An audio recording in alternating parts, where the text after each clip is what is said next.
Sa ulo ng mga balita, DA, pinaigting ang pagbabantay sa mga supermarket at wet market laban sa mislabeling at improper meat handling.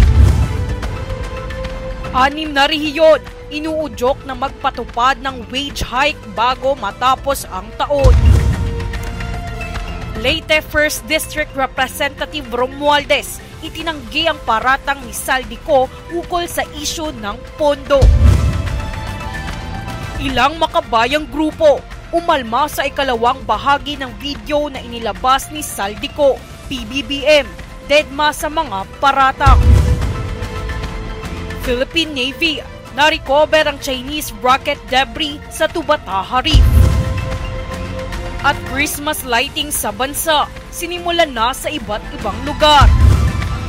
Patas at pantay na balita, komprehensibong ulat para sa pulso ng masa. Ito ang News Force.